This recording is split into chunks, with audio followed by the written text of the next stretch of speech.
10ാം class social science text ബുക്കിലെ 8ാമത്തെ ചാപ്റ്ററായ ജനാധിപത്യം ഒരു ഇന്ത്യൻ അനുഭവം. അതിലെ ക്വസ്റ്റ്യൻസ് ആണ് നമ്മൾ ഡിസ്കസ് ചെയ്യാൻ പോകുന്നത്. ഇത് പാർട്ട് 2 ആണ്. ഇതിനു മുമ്പ് പാർട്ട് 1 അപ്ലോഡ് ചെയ്തിട്ടുണ്ട്. അത് കണ്ട ശേഷം ഈ വീഡിയോ കാണുക. അപ്പൊ വേഗം നമുക്ക് വീഡിയോയിലേക്ക് പോകാം. ഫസ്റ്റ് ക്വസ്റ്റ്യൻ, ആരുടെ ആശയങ്ങൾ പ്രചോദകരായാണ് ദളിത് വിഭാഗക്കാർ സംഘടിക്കുകയും പ്രസ്ഥാനങ്ങൾ രൂപീകരിക്കുകയും ചെയ്തത്?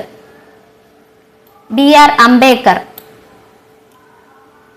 1972 മഹാരാഷ്ട്രയിലെ നഗരമേഖലയിലെ അഭ്യസ്തവിദ്യരായ ദളിത് ചെറുപ്പക്കാരുടെ നേതൃത്വത്തിൽ രൂപീകരിച്ച സംഘടന ദളിത് പാതേഴ്സ് പ്രസ്ഥാനം. ദളിത് പാതേഴ്സ് പ്രസ്ഥാനമാണ് 1972 മഹാരാഷ്ട്രയിലെ നഗരമേഖലയിലെ അഭ്യസ്തവിദ്യരായ ദളിത് ചെറുപ്പക്കാരുടെ നേതൃത്വത്തിൽ രൂപീകരിച്ച പ്രസ്ഥാനം. നെക്സ്റ്റ് ക്വസ്റ്റ്യൻ, പട്ടികജാതി പട്ടികവർഗ വിഭാഗങ്ങൾ, മറ്റ് പിന്നോക്ക വിഭാഗങ്ങൾ, ന്യൂനപക്ഷങ്ങൾ എന്നിവർക്ക് രാഷ്ട്രീയ അധികാരം ലഭിക്കുന്നതിന് വേണ്ടി backward and minority community employees federation രൂപീകരിച്ച വർഷം 1978. 1978 backward and minority community employees federation രൂപീകരിച്ചത്.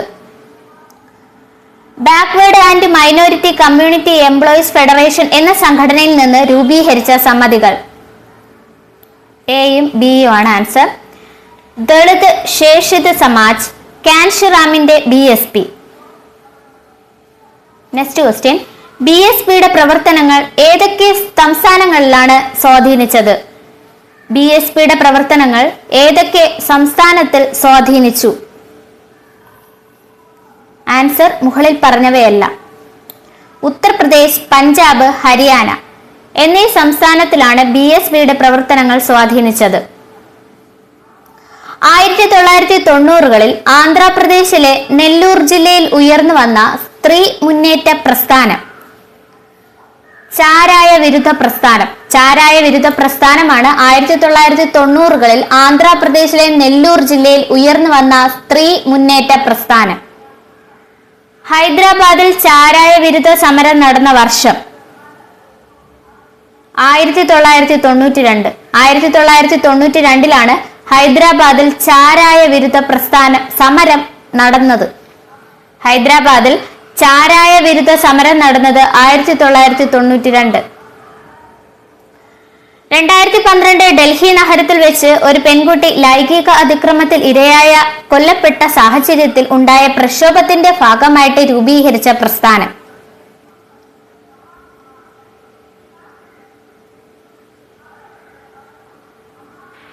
നിർഭയ പ്രസ്ഥാനം. നിർഭയ പ്രസ്ഥാനമാണ് 2012 ഡൽഹി നഗരത്തിൽ വെച്ച് ഒരു പെൺകുട്ടി ലൈംഗിക അതിക്രമത്തിൽ ഇരയായി കൊല്ലപ്പെടുന്ന സാഹചര്യത്തിൽ ഉണ്ടായ പ്രക്ഷോഭത്തിന്റെ ഭാഗമായി രൂപീകരിച്ച പ്രസ്ഥാനം. നിർഭയ നിയമം നിലവിൽ വന്ന വർഷം. നിർഭയ നിയമം നിലവിൽ വന്ന വർഷം 2013. ഇമ്പോർട്ടന്റ് ആയിട്ടുള്ള ക്വസ്റ്റ്യൻ ആണിത്. അടുത്ത് വരുന്ന എക്സാമിനൊക്കെ എന്തായാലും ചോദിക്കും. നിർഭയ നിയമം നിലവിൽ വന്ന വർഷം 2013. നിർഭയ പ്രസ്ഥാനത്തിന്റെ പ്രവർത്തന ഫലമായാണ് ലൈംഗിക അതിക്രമ കേസുകൾ കൈകാര്യം ചെയ്യുന്നതിന് അതിവേഗ കോടതികൾ നിലവിൽ വന്നത്. അതിവേഗ കോടതികൾ നിലവിൽ വന്നത് നിർഭയ പ്രസ്ഥാനത്തിന്റെ പ്രവർത്തന ഫലമായാണ്.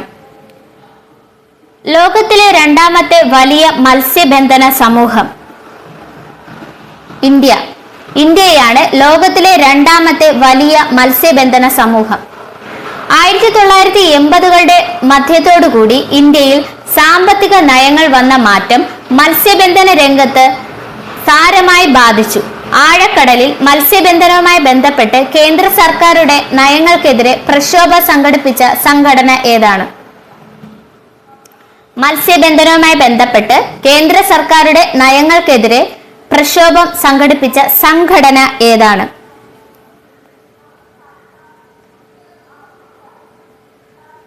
ദേശീയ മത്സ്യബന്ധന തൊഴിലാളി സംഘടന. ദേശീയ മത്സ്യബന്ധന തൊഴിലാളി സംഘടന NFF എന്ന സംഘടനയാണ് കേന്ദ്ര സർക്കാരുടെ നയങ്ങൾക്കെതിരെ പ്രക്ഷോഭം സംഘടിപ്പിച്ചത്. ഇന്ത്യയുടെ കടൽ പ്രദേശം വിദേശ കമ്പനികൾക്ക് മത്സ്യബന്ധനത്തിനായി അനുവദിക്കപ്പെട്ടത്. വിദേശ കമ്പനികൾക്ക് ഇന്ത്യൻ തീരത്ത് മത്സ്യബന്ധനത്തിന് ട്രോളിംഗ് ലൈസൻസ് അനുവദിച്ചത് എന്നിവയാണ് ദേശീയ മത്സ്യബന്ധന തൊഴിലാളി സംഘടനയുടെ പ്രക്ഷോഭത്തിലേക്ക് നയിച്ചത്. കടലോര പരിസ്ഥിതി സംരക്ഷണവും ഈ സംഘടനയുടെ പ്രധാന ലക്ഷ്യമാണ്. കടലോര പരിസ്ഥിതി സംരക്ഷണവും ഈ NFF എന്ന സംഘടനയുടെ ലക്ഷ്യങ്ങളിൽ ഒന്നാണ്. ഉത്തരാഖണ്ഡിലെ ഹിമാലയ പ്രദേശത്തിൽ നിന്ന് വ്യവസായത്തിന് വൻതോതിൽ വൃക്ഷങ്ങൾ മുറിച്ചെടുത്ത് ഇതിനെതിരെ സ്ത്രീകളുടെ പങ്കാളിത്തത്തോടുകൂടി വൃക്ഷങ്ങൾ ആലേഖനം ചെയ്ത സമരരീതി മുന്നോട്ട് വെച്ചത് ചിപ്കോ പ്രസ്ഥാനം. ചിപ്കോ പ്രസ്ഥാനത്തിന് നേതൃത്വം നൽകിയ വ്യക്തി സുന്ദർലാൽ ബഹുഗുണ.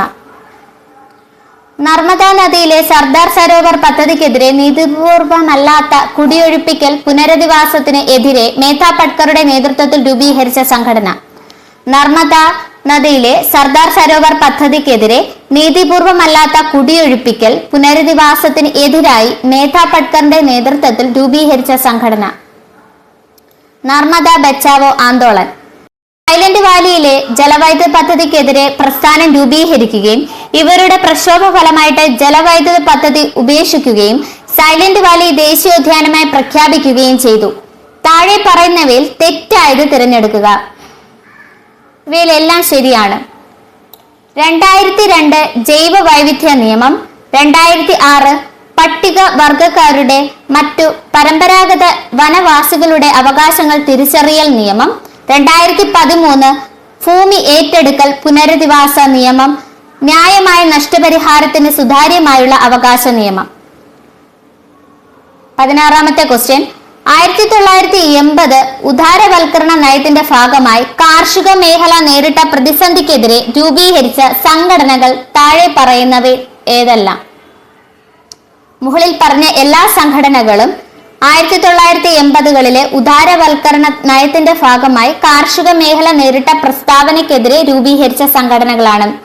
വിവരാവകാശ നിയമം ബന്ധപ്പെട്ട് തെറ്റായ പ്രസ്താവനകൾ കണ്ടുപിടിക്കുക. ഈ പറഞ്ഞിരിക്കുന്ന എല്ലാ പ്രസ്താവനകളും ശരിയാണ്. 2005 ഒക്ടോബർ 12 വിവരാവകാശ നിയമം നിലവിൽ വന്നു. വിവരങ്ങൾ 30 ദിവസത്തിനുള്ളിൽ നൽകണം. ജീവനും സ്വാതന്ത്ര്യത്തിനും ഭീഷണിയായ കാര്യങ്ങൾ ഉണ്ടെങ്കിൽ 48 മണിക്കൂറിനുള്ളിൽ വിവരങ്ങൾ നൽകണം. 18ാമത്തെ ക്വസ്റ്റ്യൻ. വിവരാവകാശ നിയമവുമായി ബന്ധപ്പെട്ട് ശരിയായ പ്രസ്താവന കണ്ടുപിടിക്കുക. മുകളിൽ പറഞ്ഞവയെല്ലാം ശരിയാണ്. വിവരാവകാശ നിയമത്തിൽ ഓരോ സ്ഥാപനത്തിലും ഒരു ചീഫ് ഇൻഫർമേഷൻ ഓഫീസർ ഉണ്ടായിരിക്കണം. വിവരാവകാശ നിയമം നടപ്പിലാക്കാൻ കേന്ദ്രത്തിലും സംസ്ഥാനത്തിലും വിവരാവകാശ കമ്മീഷൻ പ്രവർത്തിച്ചു വരുന്നു. അഴിമതി നിർമ്മാർജ്ജനം ചെയ്യേണ്ടതിനും പൊതുകാര്യങ്ങളുമായി സംബന്ധിച്ച ആധികാരികമായ വിവരങ്ങൾ പൗരന്മാർക്ക് ലഭിക്കേണ്ടതിനുമാണ് വിവരാവകാശ നിയമം നിലവിൽ വന്നത്. Next question. DMK അധികാരത്തിലെത്തിയ വർഷം 1967. 1967 DMK അധികാരത്തിലെത്തിയത്. ദ്രാവിഡ പ്രസ്ഥാനവുമായി ബന്ധപ്പെട്ട തെറ്റായ പ്രസ്താവന കണ്ടെത്തുക. ഈ പറഞ്ഞിരിക്കുന്ന എല്ലാ പ്രസ്താവനയും ശരിയാണ്. ദ്രാവിഡ സംസ്കാരത്തിന്മേൽ ബ്രാഹ്മണ സംസ്കാരം മേധാവിത്വം നേടുന്നതിന് ചെറുക്കുന്നതിന് രൂപീകരിച്ച പ്രസ്ഥാനമാണ്. EV രാമസ്വാമി നായക്കരുടെ ആത്മാഭിമാന പ്രസ്ഥാനത്തിന് ആശയങ്ങൾ രൂപം കൊണ്ട് രൂപീകരിച്ച പ്രസ്ഥാനമാണ് ദ്രാവിഡ പ്രസ്ഥാനം. ദ്രാവിഡ ജനതയുടെ രാഷ്ട്രീയ ശാക്തീകരണം, തമിഴ് ഭാഷയുടെ വളർച്ച, യുക്തിവാദം എന്നീ ആശയത്തിൽ 20ാം നൂറ്റാണ്ടിൽ തമിഴ്നാട്ടിൽ രൂപീകരിച്ച പ്രസ്ഥാനമാണ് ദ്രാവിഡ പ്രസ്ഥാനം. ദ്രാവിഡ കഴകം എന്ന രാഷ്ട്രീയ പാർട്ടി രൂപീകരിച്ചതാര്? EV രാമസ്വാമി നായ്ക്കർ. അസം പ്രസ്ഥാനവുമായി ബന്ധപ്പെട്ട ആശയങ്ങളിൽ തെറ്റായവ കണ്ടെത്തുക. ആണ് തെറ്റ്. അസം പ്രസ്ഥാനം എന്ന് പറയുന്നത് ഒരു കുടിയേറ്റ വിരുദ്ധ പ്രസ്ഥാനമാണ്. അസം പ്രസ്ഥാനം എന്ന് പറയുന്നത് ഒരു കുടിയേറ്റ വിരുദ്ധ പ്രസ്ഥാനമാണ്. ഓൾ അസം സ്റ്റുഡൻസ് യൂണിയൻ ആണ് ഈ പ്രസ്ഥാനത്തിന് നേതൃത്വം നൽകിയത്. 1979 മുതൽ 1985 വരെ അസമിൽ നടന്ന പ്രക്ഷോഭമാണ് അസം പ്രസ്ഥാനത്തിന് തുടക്കം കുറിച്ചത്. 1951 ശേഷം അനധികൃതമായി കുടിയേറിയവരെ പുറത്താക്കാൻ ഈ പ്രക്ഷോഭകാരികൾ ആവശ്യപ്പെട്ടു. ഇതോടുകൂടി പാർട്ട് 2 ക്വസ്റ്റ്യൻ അവസാനിച്ചു. ഈ ചാപ്റ്ററിലെ ക്വസ്റ്റ്യൻ അവസാനിച്ചിട്ടില്ല. അടുത്ത സെറ്റ് ക്വസ്റ്റ്യനുമായി അടുത്ത ക്ലാസ്സിൽ കാണാം.